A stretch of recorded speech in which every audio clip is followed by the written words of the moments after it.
communautés locales, propriétaires des forêts, mais aussi gardiens de ces forêts. Quand je parle de la communauté locale, y compris les peuples autochtones. C'est pourquoi, dans notre approche gouvernementale, nous avons lié les besoins des questions environnementales à l'économie pour amener la population au développement durable.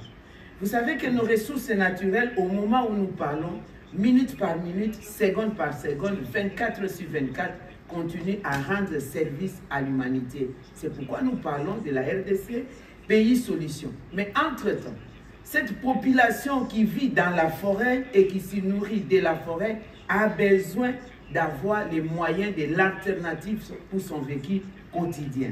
Et nous en appelons donc à tous les pays du monde qui considèrent que la RDC est réellement le pays solution et l'un des poumons du monde de protéger ces poumons du monde. Nous faisons face à la situation de lutte contre la pauvreté, je vous l'ai dit. Nous avons besoin de moyens sécurisés. Des moyens sécurisés qui nous permettent nous-mêmes à financer nos propres projets d'adaptation et nos propres projets d'atténuation. Lorsque je parle de moyens sécurisés, il s'agit de l'alternative à donner à ces forêts. Nous parlons essentiellement des marchés de crédit carbone qui doit être revu. Le prix de la tonne de carbone doit être revu à la hausse proportionnellement aux services rendus à l'humanité. Cela nous permettra donc de rendre service aussi à notre population locale. La deuxième chose, pendant que la RDC se bat pour protéger la nature, j'ai dit protéger la nature, c'est se protéger soi-même, il est demandé à la République démocratique du Congo de protéger son potentiel environnemental pour les besoins de l'humanité, mais nous faisons face à des agressions. Nous faisons face au terrorisme et le terrorisme a beaucoup d'impact. L'action nationale que nous faisons a de l'impact au niveau mondial. C'est-à-dire, sans les forêts de la République démocratique du Congo, on ne peut pas avoir une seule goutte de pluie dans toute la partie est du pays. En commençant par le Burundi, le Rwanda, l'Ouganda, le Kenya, l'Éthiopie, l'Érythrée. Et nous sommes une source de Nil. Et l'Égypte aussi va en pâtir s'il n'y a pas de forêt de la République démocratique du Congo.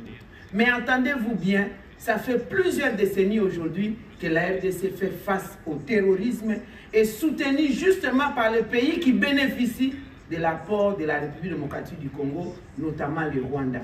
C'est une occasion aussi aujourd'hui à Oslo de faire en sorte que cet auditoire lie les questions de protection de la nature aux questions des conflits. Nous devons nous battre pour que les conflits, les guerres qui détruisent la biodiversité, qui détruisent les écosystèmes ne soient plus au rendez-vous dans notre pays.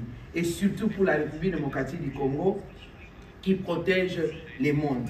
Mesdames et messieurs, c'est sur ces mots-là que je lance un appel aussi à tous les pays pollueurs, entre guillemets, pays industrialisés, par principe pollueur-payeur. Nous ne vous demandons pas de faire des dons à la République démocratique du Congo, mais de quitter progressivement l'aide au développement vers un partenariat gagnant-gagnant en mettant la main dans votre gibecière pour respecter les engagements pris, pas dans les cadres humanitaires, mais dans les cadres de la finance climat. Parce qu'il est inconcevable de voir ces genres de pays qui détiennent la réponse basée sur la nature pour sauver l'humanité tout entière, ne recevoir que des miettes. Et lorsque vous nous demandez de protéger les forêts,